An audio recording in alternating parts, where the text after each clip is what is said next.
في حياتي كسندريلا امرأة عاملة في المنزل. هلوز أي سندريلا أصيلة أول ما كان بتخش عليه أول ما بتصحى المطبخ، وبعيد عنك لا يسر عدو ولا حبيب. قبل ما كركب مواعين الفطار الجديدة قلت اما اخلص تركبة مواعين العشاء بتاعت امبارح الأول. حضرت فطار خفيف خفيف كده، بس قبل ما هفطر هاخد الأول حباية من فات بوم. بالمناسبة عاملين اوفر 3 علب ب600 جنيه بدل 900 جنيه، واللينك في البايو. واغسلي مواعين تاني يا سندريلا، المواعين عاملة زي المرض المزمن كده مش هتخلصي منها. طبعا هنغسل الحوض بعد ما نخلص. بعمل بقى كوباية قهوة كده على مزاجه علشان نشتغل في الشقة بضمير.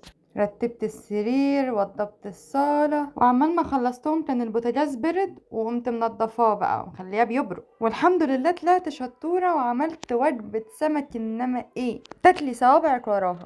وطبعا مش هنسى اخد الفات بوم قبل العشاء كمان. ما تنسيش تلحقي الاوفر لان قدامه 3 ايام بس.